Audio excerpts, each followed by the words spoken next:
Everybody, with me right now is Rahul from Alt Investors Hangout right here on YouTube. Rahul, how are you doing today? Great. What's going on, Don? Here we are in 2013, and every single one of the guru metal messiahs, they got it wrong.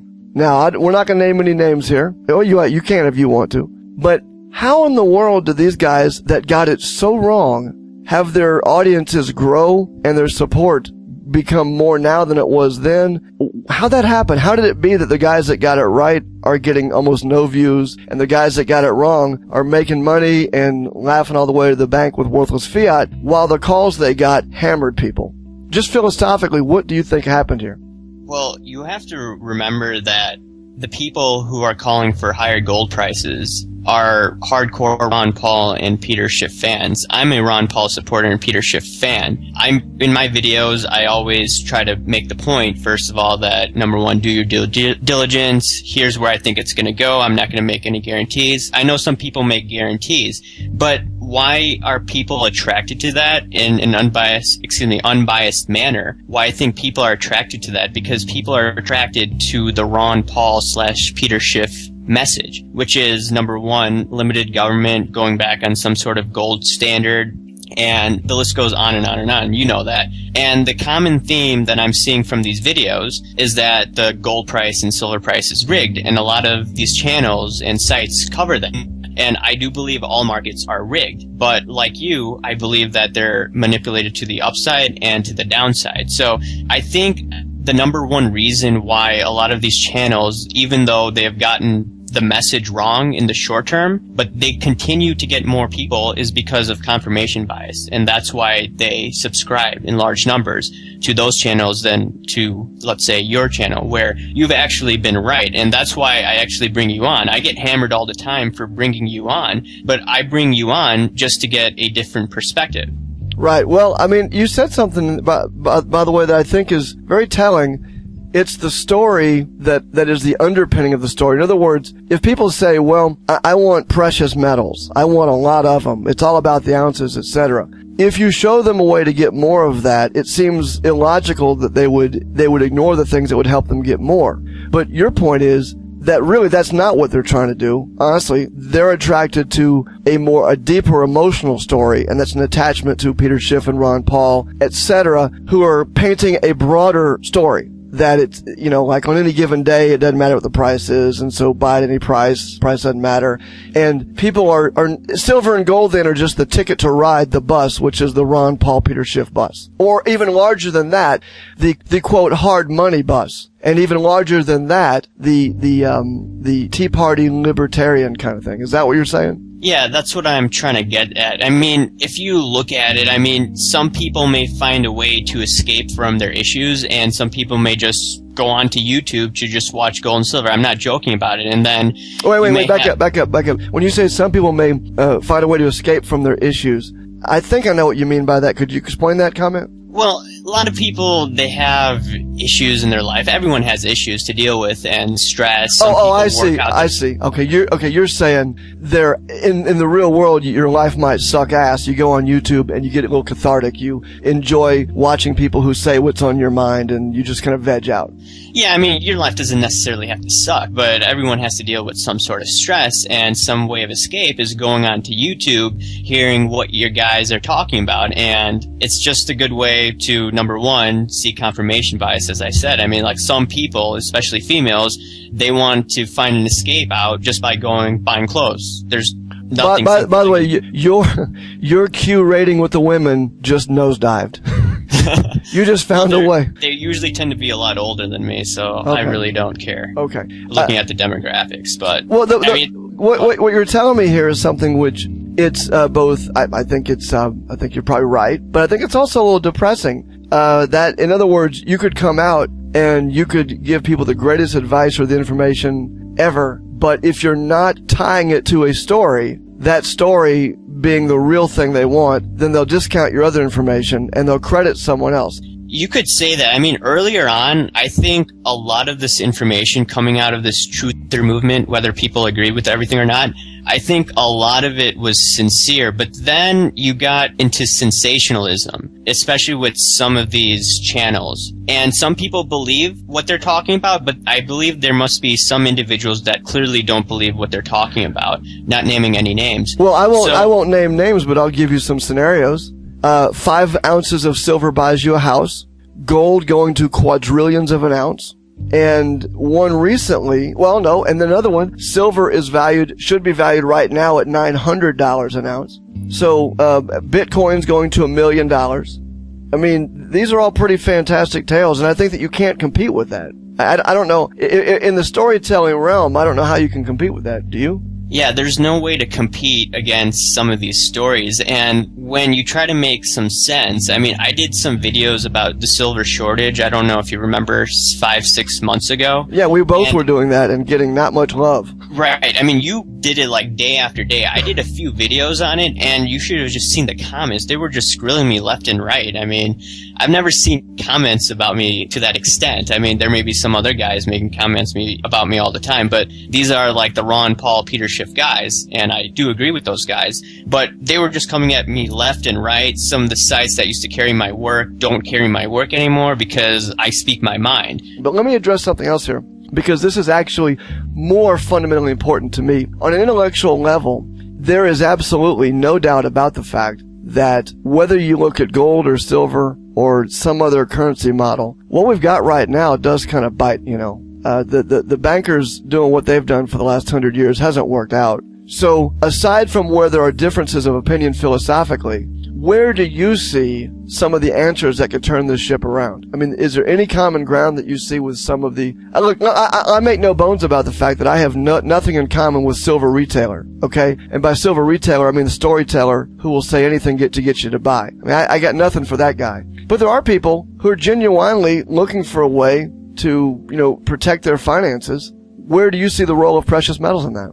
Well, in the short term, I could see potentially downside in the precious metals, and we could have a deflationary head fake. And I've told you this in a previous interview where you had me on, I think, in the summertime. But when you're looking at it from a long-term perspective, the United States has no way out of this hole. Because number one, we have a huge trade deficit. So when you have a trade deficit, what you're doing is you're basically selling your currency into the market to acquire goods. So long story short, they have no way but to debase their way out of this mess. And over the long run, I mean, I'm 27 years old, a lot younger than some of the guys who are in their 50s. People in their 50s or 60s, they may see precious metals not do that much. But for somebody my age, it could potentially not skyrocket. You could see much, much higher prices. And it could potentially do better than what the Dow is doing right now. I mean, right now, what we see in the Dow is most likely looks like an asset bubble, just like we saw in 2006, 2007, and then 1999, 2000. I mean, right now with some of these stocks, I mean, like Amazon, it has a PE ratio of over 1,300, so that's clearly out of whack. But answering your question about metals, yeah, we could potentially see a gold or, I mean, not silver standard, but a gold standard. I know you're not for the gold standard, but if we continue to print money like this,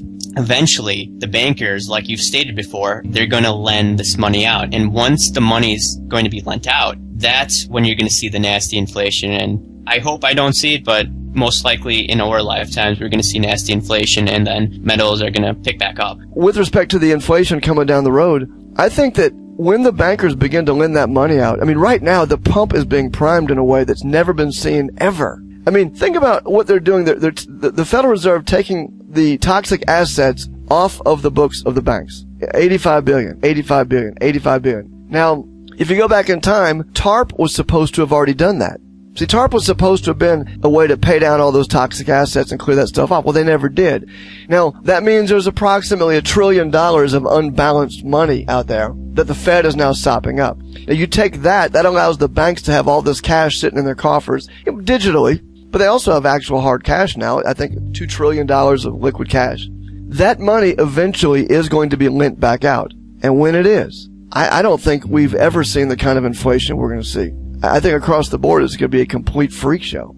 Yeah, this is what guys on the hard left like Paul Krugman and Mike Norman, they're completely ignoring that fact. They're only looking at the short run. They're looking at what happened in Japan. They're saying that, hey, the United States could be like Japan. But you have to remember, this is only a short time frame what Japan's going through.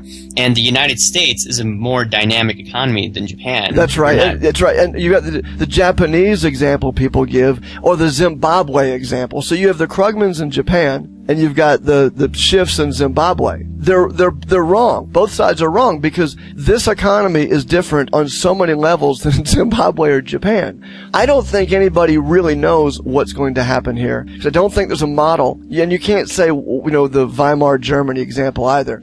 Technology, everything. That to me is the real concern here, is the law of unintended consequences. I mean, you and I can pontificate, but don't you suspect that what's coming, we really don't know? Yeah, you could say that. We really don't know. I mean, the government has, number one, extended this problem or kicked the can down the road because they continue to lie about the inflation rate. The CPI is rigged. They're saying we have 1.5% inflation. I don't buy it any one bit. But then you have other guys like John Williams saying that it's 9%, but we could come to a common ground saying that it's somewhere between 4 to 6% if you look at how inflation was calculated back in the day, at least. So, yeah, we really don't know. I mean, you got like the hard lefties completely ignoring the inflation that we see out there, and then we got guys like Schiff, who I agree with, but he's ignoring the fact that our debt is denominated in our own currency, so we have the ability to kick the can down the road. I mean, if you look at Zimbabwe, I believe that Zimbabwe's currency was denominated in another currency. Yeah. I mean, their debt was denominated in another currency. So, as a result, once they start to experience problems, then, yeah, their currency is going to turn into confetti until they, number one, used Hayek's principle, that economist's principle of, number one, having competing currencies, and that's when the hyperinflation died down. Well, something else about Zimbabwe which needs to be said. Let me be frank with you. It was Zimbabwe. That too. I mean, take any country on the continent of Africa and replete with every problem you can think of. If you were to make a checklist of all the things you wouldn't want to have, going on in your society, the top 10 things Zimbabwe had in spades. It's Zimbabwe. All right, let's just keep it real. And I think, and again, this it really speaks to a frustration I've had in dealing with people on all these issues, is when people throw out examples like Weimar Germany, Zimbabwe, Japan. We don't have to go to these extreme examples to find a common ground for conversation here, because I can tell you what's not going to happen. Gold is not going to quadrillions of an ounce in U.S. dollars. That's not happening. You're not going to buy a house with 5 ounces of silver. Unless you're in Detroit. Okay, unless you're in Detroit. That's right. By the way, and let's prove a point here. You could do that now, not with 5 ounces, but I mean, you could go to Detroit now, and all the silver stackers could pull their monster boxes out and get some houses, but they're not doing it. So let's say silver were to go to $10,000 an ounce. Well, wait, silver? What? Yeah, I'm being very hypothetical. Okay. So let's say silver goes to $10,000 an ounce. Well, you could go buy some houses in Detroit, but you wouldn't be able to buy a house in your own neighborhood with that money, because the housing prices in your neighborhood would now be $10 million for a house. And plus, you have to remember, governments are going to tax the crap out of silver when we probably will get nasty inflation down the road. Yeah, and I do think the inflation is coming, and I also think that the interim period has got to be a period where they squeeze out as much as they can from the little guy, and they've got to put the hurt on people the way they did in the 1870s, the 1880s, the 1930s. We've really yet to see that form. We haven't seen that sort of destitution like we saw in those times. And I think they've got to shrink the money supply even more. And then, of course, I agree with Martin Armstrong, who says after that sort of period, then the real liftoff begins. And 50 won't be the top on silver. And, 2000 won't be the top on gold. But in any case, I think that one of the real frustrations in having these conversations when it's you and I is, you and I disagree on the gold standard, but I don't think that you're a lunatic nutcase, and I hope that you don't think I'm a banking shill.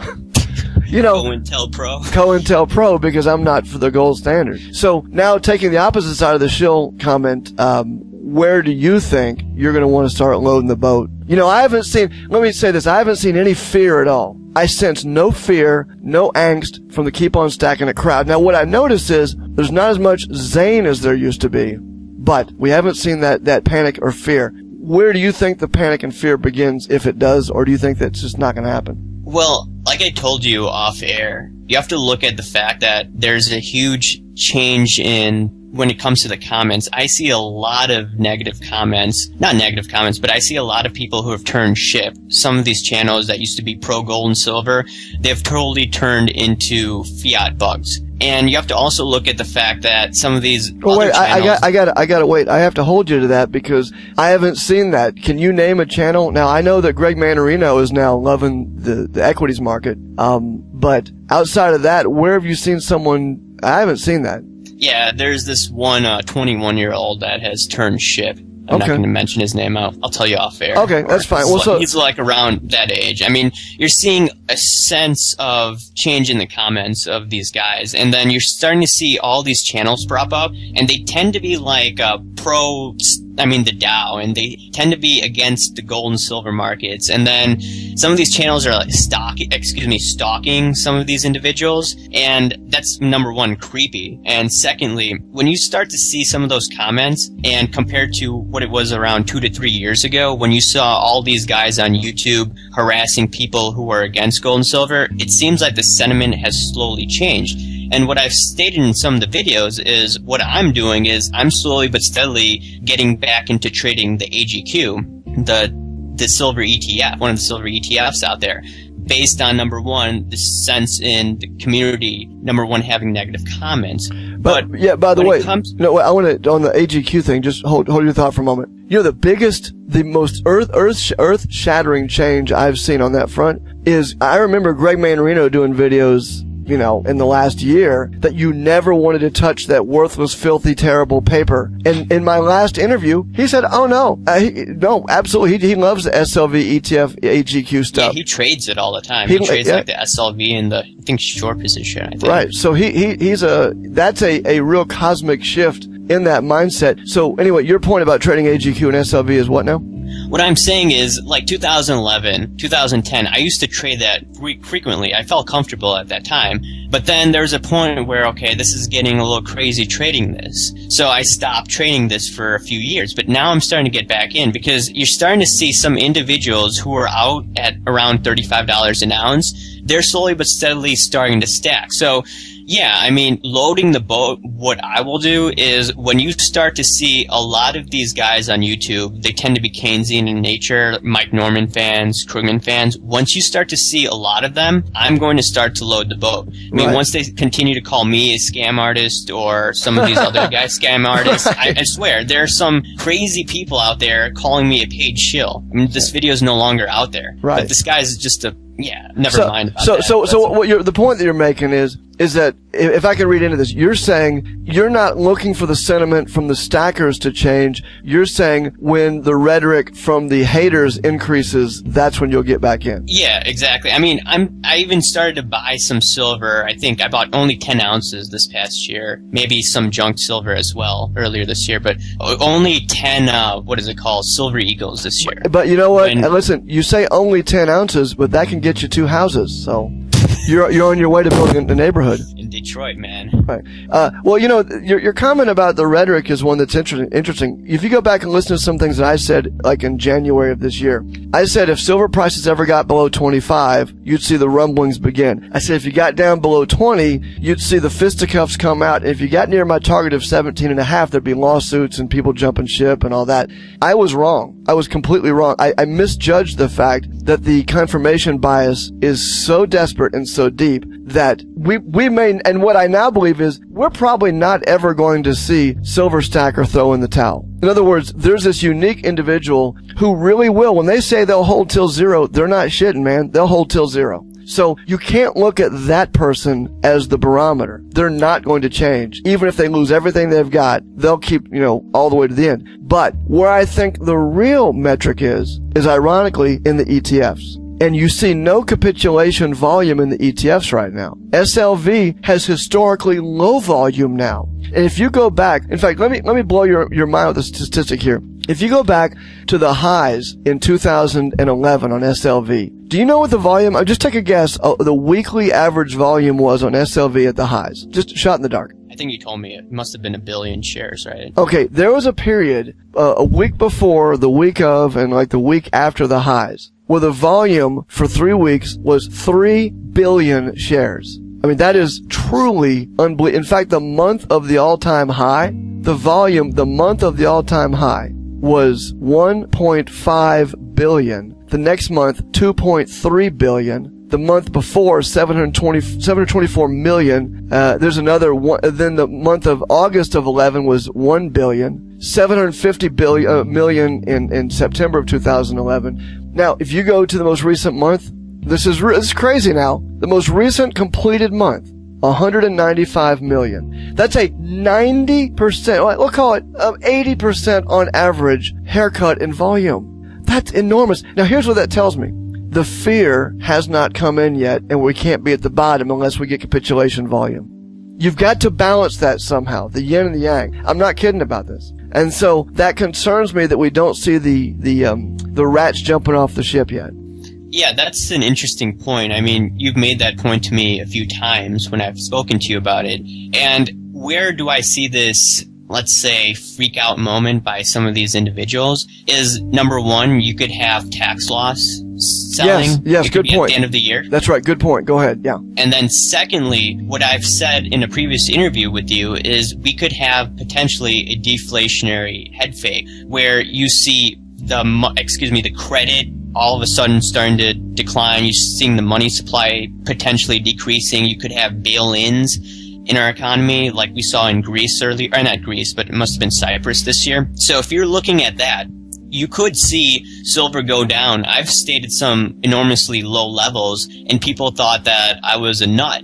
What I was trying to say is, in the short term, people may just be liquidating everything in sight, raising cash, and as a result, gold and silver could get hammered. So where I could potentially see this moment happening, I don't want to give timeframes, but what's going on in my head is we're seeing a new election right now happening in 2016. Obama's going to be out. And if we looked at the last two elections, in 2000, Clinton was knocked out. We saw, number one, the tech bubble. In 2008, Bush was knocked out. We saw the bubble in real estate. And then what could 2016 entail? It could entail another stock market bubble. Some people are saying the bond bubble. Whatever it is, I see, number one, the knee-jerk reaction. If you have the market going down 50% or 40%, in my opinion, metals may get knocked down at that moment. And I've stated some levels probably around 14, but it could go even way below that. And you've even told me that it could go into the low teens, and I wouldn't be surprised. I've even done videos that, hey, you know what? I do believe gold and silver are going to go up in the long term, but before it goes up, there could be a potential washout. Yeah, well, my target was 17.5, and that was from 2010 until, well, we got to 18 a few months ago. I said then, I'll repeat it now. If we never get below there ever again, I'm satisfied I did my yeoman's work in preparing people for 17.5. Now, from this point forward, do I think it's possible we go lower? I think that without the volume coming in, I think without the charts indicating a bottom, I think that it's any person's guess where the bottom is at this point. And I'm going to tell you, it would not surprise me. $12 an ounce would not surprise me in the least bit. It'd be no way shocked. Listen, you've got glow-in-the-dark silver you could have bought for freaking Halloween. Chris Dwayne has 41 more designs to come out with. He minted 575,000 ounces already as posted on his website that he's now taken down. You've got Zombox have 8 more designs. Mulligan Mint is coming out with a new silver round, it seems like every week. This is not the sign. Dude, you can get Superman, Batman, Spider-Man, and probably Scooby-Doo. And you've got, YouTubers out there giving advice on picking up America the Beautiful 5-ounce rounds. You've got the Pegasus thing from Mike Maloney. God, it just doesn't end the level of supply. Here's what you haven't seen. You haven't seen the selling. And I don't want anyone to tell me how everyone out there isn't selling because they're in this for the long term. That is bullshit. That is total bullshit. People are buying because they want a lottery ticket. They want to make money. That's why they're doing it. And your comment earlier about the folks who might take tax losses, check this out. Think about the person who has in their portfolio now something which last year wasn't at the lows, but now any buying, and this is absolute fact, any buying on silver since 2010 is underwater, and you are now at levels that were first touched back in 2008. That's between 3 and 5 years of going nowhere. You're coming up at the end of the year with metals prices dropping, no volume yet in the ETFs. That would concern me. It would just concern me to think that I'm getting the bottom here. So I just don't think that there's a real reason for me to want to load the boat yet. And I'm comfortable just waiting. I'm waiting for people to panic. And I don't mean Silver Stacker, because I know he won't panic. Silver Stacker will literally go down with the ship. But I'm waiting for the dumb money to start piling out. And by dumb money, I mean all those folks that were buying between 40 and 50, 35 and 50. Yeah, like I told you before, that once these guys start to panic and sell, that's when I'm starting to load the boat. And once I also told you that you're going to see some of these YouTubers who call people scam artists, they're going to start to see larger audiences, and they're starting to get more hostile. And once I start to see that, that's when I'm going to start to load the boat. I haven't seen it yet, but eventually we're going to see more of this trolling going on. And if it continues on, that's when I'm going to be closer to pulling the trigger. So you're actually talking about then a reverse, and I hate to make this about me, but a reverse of what I went through. Then that's going to be a sign that it might be time to get in. Exactly, because we saw that 3 years ago with the EU, and it just seems that the opposite's going to happen because the United States government is going to debase their currency, and you're most likely going to see a higher stock market and higher PMs as a result of that. Yeah, I have to say that I think that it will be a surreal environment. I think that that's the thing that I'm looking at here. It'd be a very surreal environment if metals prices do get below the lows of the year. And it is shocking that, I mean, let me just say that silver got down to $18 on spot. Let that soak in. Not 48, not 38, not 28, but 18. Wow. I mean, that's just mind-blowing. But the fear wasn't there, and the finger pointing hadn't started yet. And what you and I are talking about doesn't even mean that the trolling and the name calling will be what's the word I'm looking for? It won't be justified. I mean, that's never justified, but you're just simply saying that when the rhetoric begins in earnest, that's when you're going to want to come in. Well, I'll tell you, you're also going to want to see the volume in the ETF spike, and you're going to want something. I don't know what it's going to be. I don't know what it's going to be, but you're going to need some sort of cathartic event where it peels down. And I mean, we already saw some of that, I think, earlier this year. I mean, I know you follow volume, and if you look at I think in May or April, you saw volume, I think, starting to go up. I don't know exactly, but you also saw, if you saw the videos on YouTube, I just noticed all these nasty comments hurled in some of my videos. I'm not going to mention the names of these videos, but people were just going at it, and I thought to myself, okay, silver is definitely going to go down based on what I'm seeing on YouTube, because this is just flatly absurd. Yeah, it was, well, I'll tell you something else. It's kind of a tell right now, is that there are people like you who are receiving comments that are clearly out of bounds, that have no basis in fact. But I think that noise just has to reach a fever pitch, and we are not there yet. Remember, folks, oil went from 150 to 30. Now, if you were to look at the same metric, and I know it's always different, or, it's different this time, the same sort of metric would be, as if silver were to go not from 150 to 30, but from 50 to 10. 9 or 10. Now, if it wouldn't surprise me if it happened, and I'm going to tell you right now, Rahul, if that happened, let's just say silver got down to, 18 or lower again, I'll begin a buy program. And I'll just buy 18, I'll buy 17, I'll buy 16. You're going to keep on stacking? I will become the stackingest son bitch you ever saw. I think Silver Doctors should hire you then, right? Well, it's fun. Yeah, Silver Doctors, no, they shouldn't have hired me, because I would have, they wouldn't have made... No, I mean, if it goes down that low, they'll probably hire you. Oh, okay, right, because, on stacking it. Yeah, right. All right, well, listen, it was nice having you on. It's always nice to get your opinion and your perspective. Anything you want to throw out there? Any website you want people to go, or where can people start paying you a little worthless fiat so you can go buy some silver? I don't accept any worthless fiat. I maybe put AdSense on, but that's it. But if they want to follow me, just type in Alt Investors Hangout, and you'll find me there. So thanks for coming on, Rahul. Enjoy the rest of your weekend. I'll see you next time. Yeah, awesome. Thanks for having me on.